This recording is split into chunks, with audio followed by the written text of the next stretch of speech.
Say hello to my little friend. Hello and welcome to another late night review. Tonight we're doing Ironhide from Prime Universe, a Takara exclusive from Japan. I got him at BotCon last June. He was originally $40, but I got him for $20. Because the booth he was at was having a special deal. And you can only usually get those special deals on Sundays, which is the last day of BotCon, because all the vendors want to get rid of as much products they can so they don't have to carry it back. So there's a tip for you people. If you want to get the best deals, ever, you might want to shop on the last day of BotCon. So yeah, but he was not released in the USA, and I actually did research for this, so be prepared for that. So we'll get right into it then. At first, I was really afraid of the guy because you have to apply your own stickers. The dark on his arm right here and the dark on his legs, those are all stickers, and I was horribly afraid that I was going to mess it up somehow, and I didn't want to. So, but he even comes with this cool little battle damage sticker that you can stick wherever you want, and I had a lot of fun. I thought that was a good little detail they put into there. But he has good detail in his little belly area, and he has this fake windshield here to add. I guess it's a cheat thing. But there's one thing. No, I'll get to that later. But he has good articulation in his arms, no wrist. Oh, yeah, so no wrist action because that's how he transforms. But and he has good knee action. He can bend them pretty much 90 degrees like so. And they swivel. He has a little bit of ankle movement, but not much, and can't really do the side to side thing, but he can go up and down, so that's good. I like his head. Let's see if I can get a good close up. His hand be steady. So yeah, so he has a nice little smirk on him and whatnot. Good details. I like the helmet, and there's a little problem. It's called the back kibble. What is up with that? I really don't like this. They couldn't even fold it up. Like, they couldn't fold it just another step. Like, this is it. And I mean, like, if you hold them at a certain angle, you can't really tell. But like, it's I mean, it bugs me a lot. I mean, I feel this is pretty inexcusable, especially when you could just kind of like click it or something. Like, I feel like they could have done something with it, but I feel like Generations Sergeant Cup made a better attempt as a truck as this one. But speaking of that, this was supposed to be the original. This is supposed to be Cup originally, I believe. Let me check my notes again. Yeah, so I guess yeah, so Generations Cup, he was his mold was originally supposed to be this, but they reused it for Ironhide. So I mean, but I feel like Generations Cup, like, this is supposed to be Cup in Prime Universe, but I feel like Generations Cup made a better truck, and I feel like it could have taken a lot of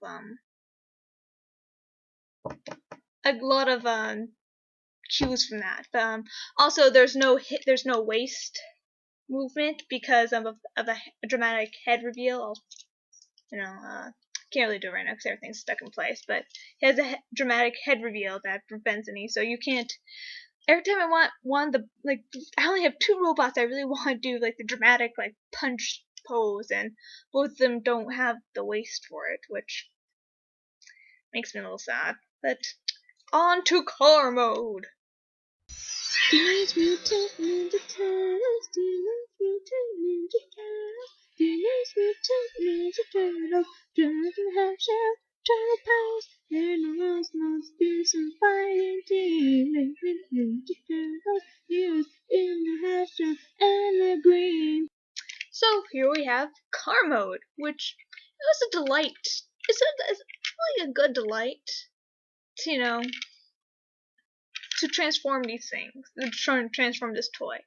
The only real problem I have was the part where the hood connects to the headlights. You have to make sure they're lined up just right, or else it doesn't fully click in. But pretty easy, but pretty clever at the same time. You can see his feet in the hood, and peekaboo, and his fists. Those little, you can see them right there in the hood. So that's kind of a drawback. Again, this is why I kind of feel like Cup made a better truck, and he was a better he better succeeded in being a truck. But it's still pretty easy. I really like how like the Prime toys can be so teeny in car mode, but so big in robot mode. But again, I really love the hood of this thing. Let's get a closer look. The hood, I love it. And there's more stickers, like the silver part right here. Alright, they're like this whole silver part of the headlights. That's a sticker and stuff like without the stickers, this would seriously just be like a red shiny, like red sparkly brick. So I'm glad that the stickers were there. But like, I guess to me it just makes sense why I had stickers when they put paint apps on there. But at the same time, like it makes you feel like after I was done putting the stickers on, I felt really proud of myself. I'm like, damn, I did a good job with that. Wow, I was super proud of myself. So thank God the instructions were there to tell me where it went. But still, that's fun. And I like to roll it around. That's cute. There we go. Roll it around. Wow. I think it's pretty cool. I mean, I like him. It's pretty nice. And yeah. But as we all know, the Takara Prime set comes with all their own little mini cons. And so this one is Iro, I believe that's how you pronounce it. I think it's supposed to be like iron without the N at the end. But I could be wrong. I call him Big Bang, because his Big Bang theory is you being blasted to pieces. Yeah. So, as you can see, he also has stickers on him, but he's also a giant orange block. Now let's compare him to Screwy J Fixer here, who my friend Jason has nicely painted, and let's compare and contrast a painted one to a non-painted one. You can see the painted one is far better looking than the non-painting one, which means at some point I'm going to learn how to paint this. I'm not really happy about that because he's so tiny. He's so tiny. I love him. He needs to look better. He's going to get jealous. So yeah, I have to fix that at some point. But if you're a kit, like if you do kits and stuff like that, you'll really like this. You get to make your own very mini-con! And this is another reason why I was so scared. Because I never made a mini-con before, and there were so many pieces, and I was afraid of losing every which one. And I didn't have one of the special scissors that kit builders have, like the hardcore one, so I used a box cutter, and I killed my box pretty good. You can see all the stab wounds. I can probably throw it away after I, showed everyone. So, but it's not that bad. It does leave little marks on the guy, like you see a little dip right there. Oh, come on, hand, stay still. Oh, put it from my head. Yeah, there you go. There's a little dent right there. That causes more trouble than you think it will, especially with stickers, because the stickers are going to have to, they go blur over it. So what I've been kind of doing, I've been taking my nail clipper here and just kind of trying to file it down to some point where it's smoother and whatnot, which works pretty good after like 5 minutes. So I don't know what kit people do. Probably use Satan magic or something, I bet. But that's one of the downfalls of putting this thing together, because it's not as clean and whatnot for you. And yeah.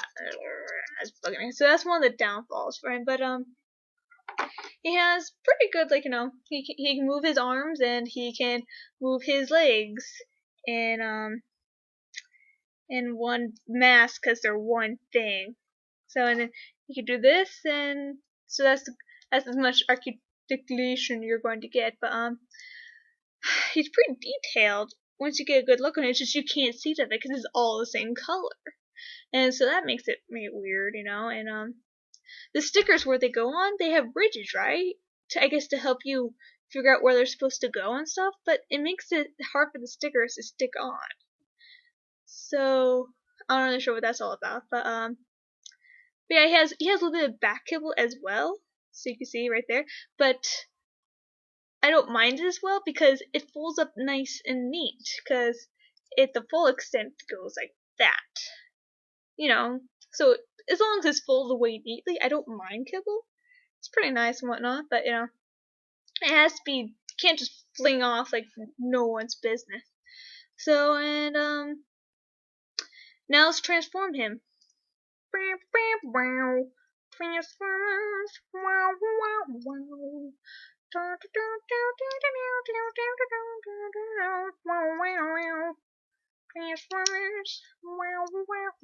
And now we're done.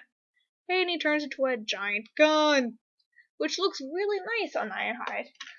So the handle will go right there, and now he has a giant gun to kill you with, which feels like a good gun to belong to Ironhide.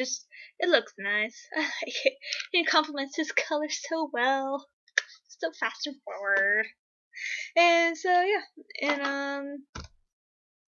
I guess he's technically a shelf former, but it's a cute shelf former.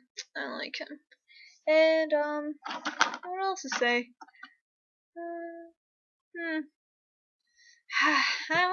Well, if I guess I had to have my final thoughts about this guy, it would be that I'm glad I didn't spend $40 on this guy. I think $20 is a lot better value on this guy. But yeah, I mean, I don't regret having him. I just wish he guys put more thought into it. I think it was a little bit harder to think of this guy out because he did not have an official role in the show, and he feels more Bayformer than actual or no, not Bayformer, movie. He feels more full of Cybertron and whatnot esque. But yeah, so there's little Ironhide. Night, everybody. You have a good night. Don't drink and drive. Yeah.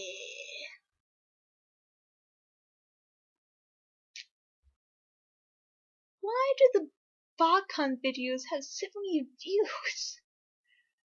I don't understand. I'm just rambling on about random junk. I think it was the balloon hat. I think people got traded with the balloon hat. That was a ploy. They fell for it. Suckers. Also, knitting sucks. I might do a review about how much it sucks. But who knows? Why the hell not? I'll do it at some point. Bye. When you will shredder attacks, these two old boys know cut and slash.